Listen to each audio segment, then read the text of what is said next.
Travel into the European Union is about to get stricter as a new digital system is rolled out this October.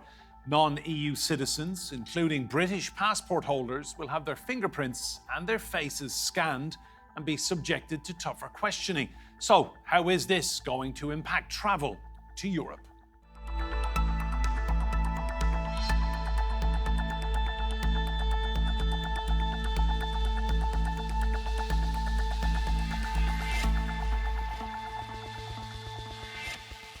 Hello and welcome to Roundtable. I'm Enda Brady. Now, it's the most significant change to Europe's borders in decades. From October the 12th, entry in and out of the European Union is being digitalised, with non-EU citizens having to give their biometric data. The EU says the changes will strengthen border security and reduce illegal migration, but longer waiting times and disruption for travellers is expected. Passport stamping at EU borders will soon be a thing of the past. It's going digital with a new automated scheme. The entry-exit system, known as EES, will be rolled out in the autumn, impacting non-EU travellers, including those from the UK. They'll have their face and fingerprints scanned when they visit the EU for the first time, with their information stored in a digital file. The system will automatically log when people enter and leave the EU. The aim is to tighten border security and combat illegal migration by tracking the length of time people are staying in the bloc. The scheme will apply to 25 EU countries in the Schengen area, plus Norway, Iceland, Switzerland and Liechtenstein. The UK government is already warning its citizens to be patient, as there may be longer waiting times than usual at the border. Concerns are also being raised over the use and storage of people's personal data. The rollout of EES will begin on October the 12th, with full implementation by the 10th of April 2026. But how ready are border staff and travellers for the change? And will this automated system eventually make travel easier or likely to cause further delays? Well, let's bring in our guests. Joining me here in the studio, we have the renowned travel journalist Simon Calder. Gilly Bachelor is an award-winning independent travel agent, and Sean Tipton is spokesperson for ABTA. That's a trade association for UK travel agents, tour operators and the wider industry. And joining us remotely from London, we have Shoaib Khan. Shoaib is a human rights lawyer. First of all, to you, Simon. So this is 4 years late, not that much coverage in the media. And it begs the question, are travellers ready for this? Is the system ready for this? The system this time last year definitely wasn't, even though the European Union says, right, we're going to put this into practice on the 10th of November 2024.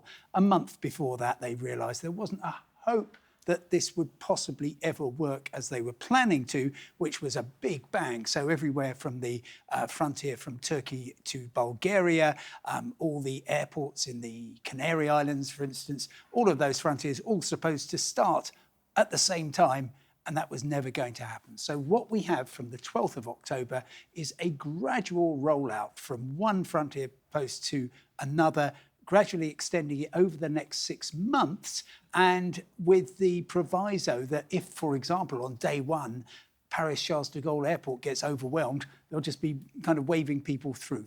But crucially for travellers, the two things to remember are you're not going to have to prepare anything in advance. You may be asked to do something different.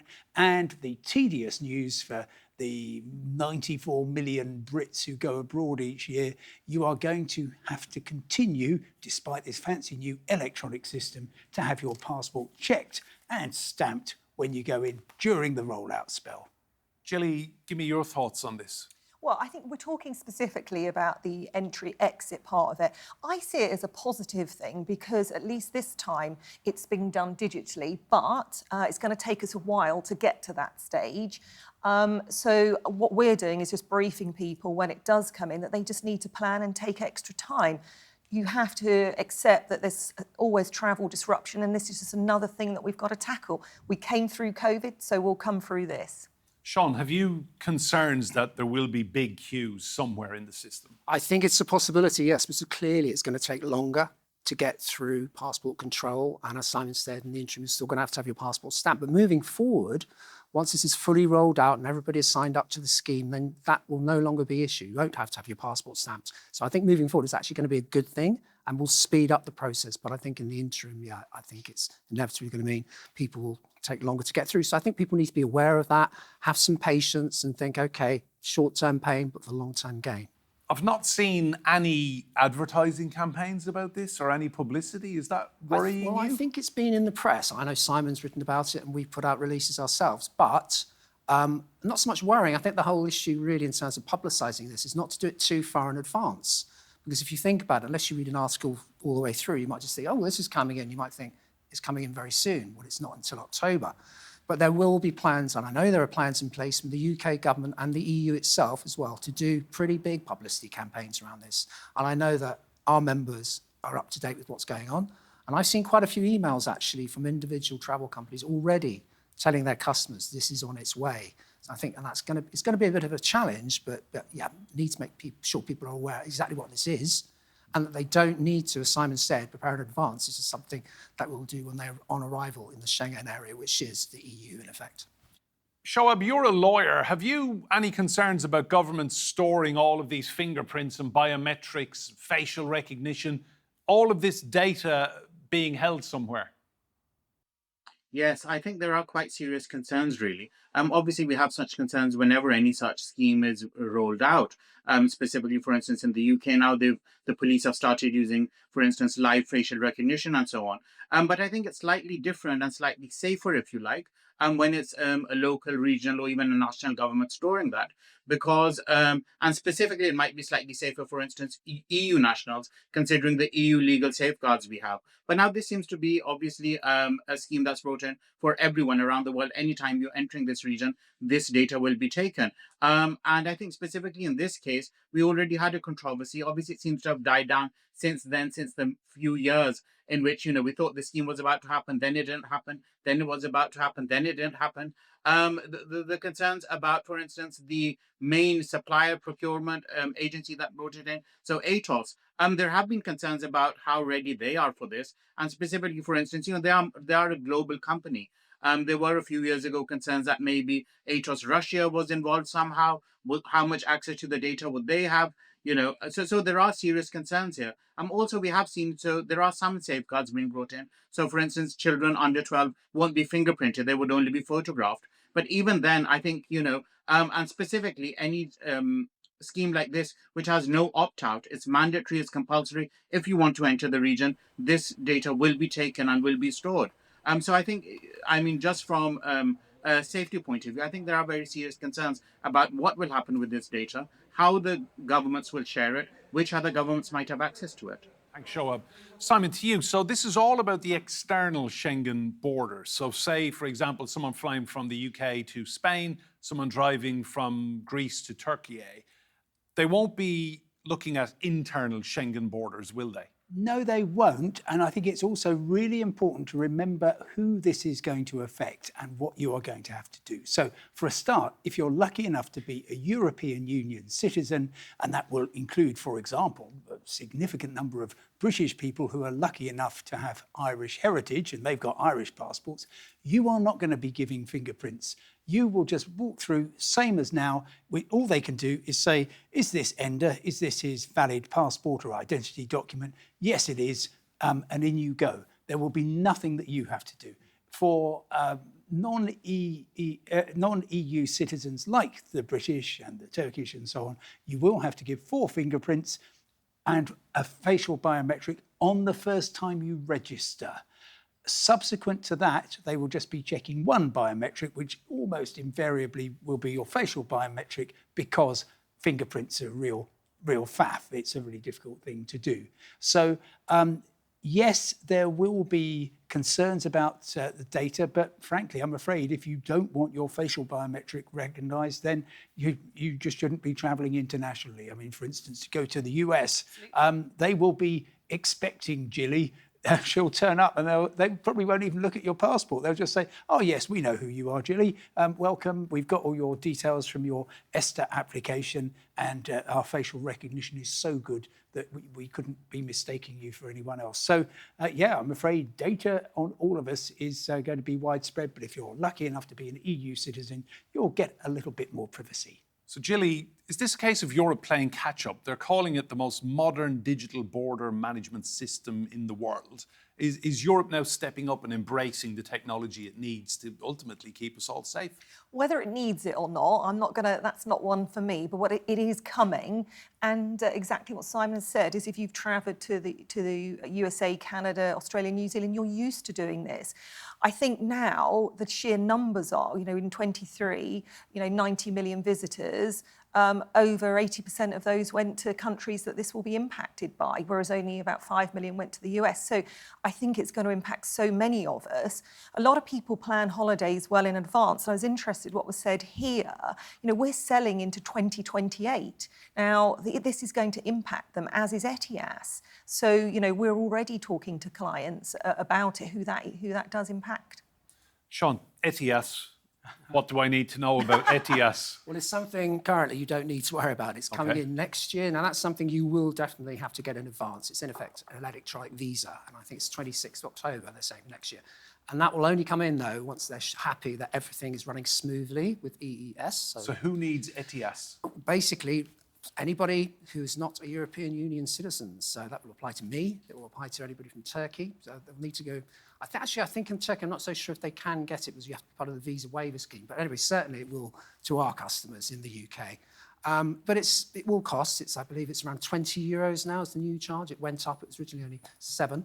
And it's not something you're going to have to get every year. It will last for 3 years. So that in itself, but that you will need to get in advance. And I know there's going to be a massive communication campaign there from us and our members, because we have a requirement that if you're an ABTA member, you must make people aware of all visa requirements, because obviously if you don't do that, you're simply not going to get into the country. And it's not something you want to be doing at short notice in the airport. So yes, that is a big change, and that's something, again, but it's something you don't have to worry about for now. That's down the line. It's coming in next year. Exactly. Thanks, Sean.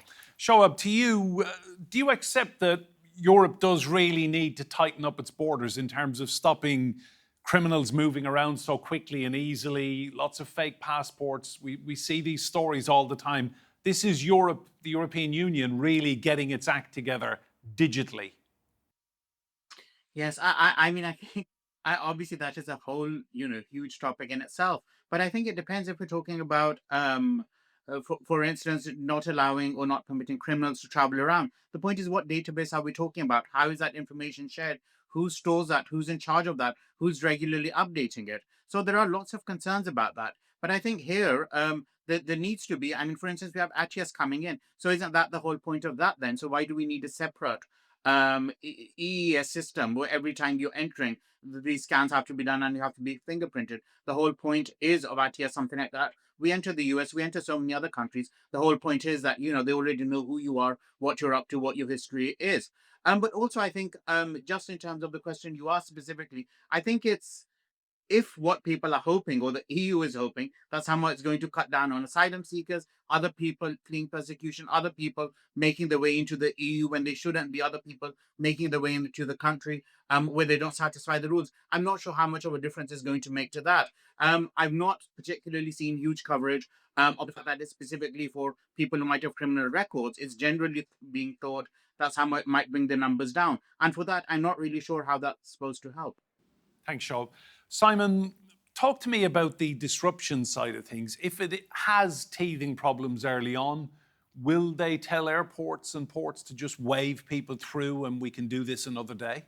That's exactly what they are doing, yes. So they've gone from a kind of big bang approach, everything, everywhere, all at once, to, okay, little by little. For example, the Port of Dover here in the UK says we are going to be 100% compatible with the entry-exit system from day one, but there will be many airports around the European Union, for example, which are not, because the equipment is extremely expensive. It needs to be, they need to find extra space for it. It's then all got to be connected with the central database. So there's all kinds of reasons why it's not going to happen all at once. But then even in the case of any frontier post where a queue builds up, the authorities in that country have the right to say, okay, we're going to only check one person in 10.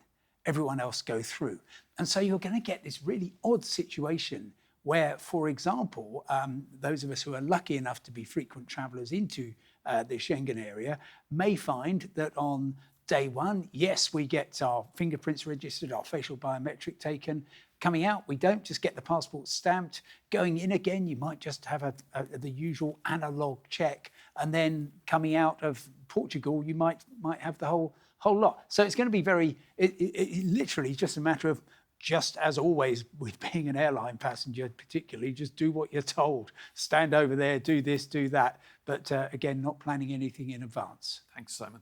Gilly, I read that Boris Johnson, when he was Prime Minister, he actually demanded the UK citizens be subjected to this. So if people do end up stuck in queues, they can thank old Boris Johnson. Well, I'm not commenting on that one, but I did want to respond to what Simon's saying about the 90 and 180 rule.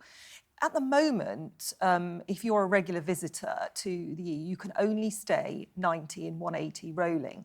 Now, the way that is tracked is by the stamp in your passports. And we have had situations where clients have been waved through, so they were coming back from Lanzarote, so they never got that final stamp.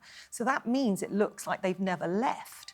So I think we have to be a little bit cautious, because I know we've mentioned around ETIAS, but one of the reasons that your ETIAS may be declined is if you've been seen in breach of that 90 and 180. So that is, I'd like to understand a bit more about that, because that is a concern to me and to my clients. Let's just ask Sean on that then. So this is the rule post-Brexit, that British citizens can only spend 90 days in 180 in the European Union?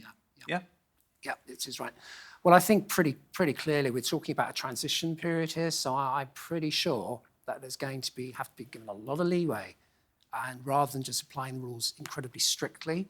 So because that will, you're quite right, that could cause those kind of problems. But I think, as I said, because they have this transition period where they will, again, wave people through on occasion if they need to, I think they'll also be looking at that particular issue. Because they're not stupid. They do realise there's going to be anomalies like that, which are not through no fault of the customer, of the traveller. So I'm pretty sure that will have been considered.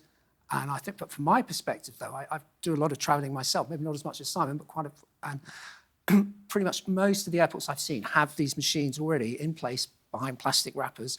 But I think it's incredibly important that all of them properly resource this, because that's the issue. As I said, if it's going to take longer, you need more aisles, maybe more border staff on hand if there are any issues, because otherwise, it's hardly ideal when you finish your flight to join a long queue, when there are ways that those queues can be kept to a minimum. Thanks, Sean. Gilly, just to come back to you on the 90 and 180 days rule, how has that affected your customers? Well, most of ours are holiday makers, so they don't tend to be away for that long. Most people are impacted who have got partners abroad or they've got homes abroad, so it doesn't really impact us that much. One piece of advice that we do get, because we run an advice line for people who have got issues with travel, and that has come up before. And our advice is, in terms of it looks like they've overstayed and what happened was they hadn't had a stamp, and that's under the current regime. What we say, you must keep your boarding passes, okay, because that's proof that you're on it, and other documentation. And I'm going to continue that, and that's part of our communication. This system is coming in, but nothing, whilst it's being rolled out, it's not infallible. So make sure you've got your documentation and hang on to those boarding passes. A lot of people bin them, but I wouldn't. Thanks, Gilly. Shoaib, to you, all of this data, this will make European Union absolutely be completely across everyone coming in and everyone coming out. So we're not going to have situations where people overstay the 90 days from the UK, for example, heading to Spain or France or Italy or wherever. Yes, I think the main issue there, obviously we're hoping it's just during the transitional period, but might be that, like Gilly's saying, like others, the point is, if you're then not stamped or somehow there's a communication problem, there's an IT problem, how do you prove that you actually left? And what we did have, obviously we had these problems previously as well when there was manual stamping. But obviously I think when you're being checked in, by a human. There's just greater scope for human discretion, human intervention. There might be some way in which you can put your case, present your case, convince them. But whereas now I'm not sure, at what stage that would happen or how flexible the system would be when it's literally a matter of, does the computer say yes or no? So I think there are concerns there that, the human discretion that we had previously might be greater lost, as in many ways, as in many aspects of our life, to machines just making the decisions.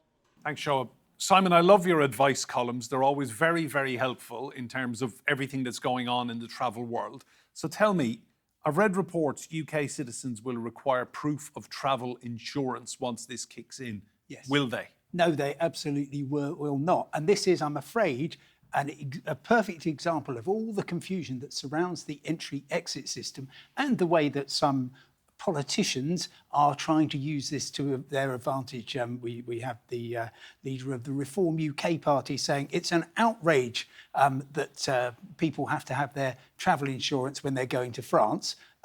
They won't. But clearly, by putting around misinformation, they may well be advancing their political cause. So I would listen to professional travel agents, to travel associations, and maybe even to travel journalists to find out what you need to do. But you definitely will not need travel insurance. Gilly, just come I in. just want to make a point on that because you don't need it, you're absolutely right. But I just strongly advise anyone that is travelling abroad to have it because something can go wrong. Yes. And, so we're always saying to our clients, it's no legal requirement, whatever you're doing, but you really should have it. You should factor it into the cost of your holiday or what you're doing, as part of that. I feel very passionately about that because you don't know what might go wrong. And Gilly, your business in the run-up to October 12th, how much time will you be taking to talk to clients and tell them that all of this is coming in and just be aware of it? Well, absolutely. But we run a very sort of personalised business. That's why clients choose to book with us because we do what's called pre-travel calls. So we go through all the requirements. And, we've been doing this. As I said, we did it all the way through COVID when you were allowed to travel again. And we do it, obviously, for America, Canada. So this is a process that's baked into how we operate. What I will say, though, and I think it's really important, is whilst we're there to help our clients, ultimately it's always the traveller's responsibility to have their documents in place. Now, we will help them and support them to do that. And ABTA have been very supportive of travel agents to do that, but ultimately it's your responsibility because going back to the point about travel insurance, if you are denied boarding because your paperwork is not correct, you can't claim that on travel insurance. That's on you. Sean, I've got a question about passports running out, or you get a new one in 6 or 12 months' time. What then happens? Do you need to go through the whole rigmarole again? Yes, it's basically biometric data. So if you've, let's say, gone through this process a year before and then you renew your passport, after that, yes, you're going to have to do it again because it is stored directly on your passport. So that's another slight annoyance, but it's something you will need to do. Simon, come back in. I would just point out that I agree with Sean that there's a bit of uncertainty about this, but my reading of the European Union directives, and maybe I should get out more because I've read them all, suggests that actually once they've got your biometric, then as long as you go in or out every 3 years, that will actually survive a new passport being issued under your name. But what won't survive is your ETIAS. That will run out after 3 years or when your passport expires. Simon, just as we near the conclusion of this roundtable, tell me, what's your prediction with this? Is this going to go smoothly? Or are we going to see lots of angry people at airports in queues? Both. It's in the sense that we will get to the other end and it will be fine. But initially, I mean, the reason they've chosen a quiet Sunday in mid-October is because there will be minimal travel happening there. Yeah, there will be lots and lots of stories on TRT and elsewhere about things going wrong. There may be queues building up, particularly concerned about Christmas and maybe next Easter as well. But in the end, we'll just get used to it. And in a year's time, we'll be talking about the introduction of ETIAS and all the problems that might involve. And Gilly, just final question to you. So running your business and keeping up with all these laws and changes and rules, I mean, they don't make it easy for travel agents. No, they don't. But that's exactly why people use a travel agent. It's because they want that help and guidance. So, that's what we exist for. There's plenty of people who are self-service, they book their own flights, they book things online, but those people who want that level of personal advice and support go to a travel agent. That keeps us in business. Gilly Bachelor, thank you. Simon Calder, Sean Tipton, and Shoaib Khan, thank you all so much. A very useful, educational roundtable. Remember, you can see more discussion and debate on our YouTube channel. Just search for Roundtable TRT World. But for now, from me, Enda Brady, and all the team here, goodbye and thank you for watching.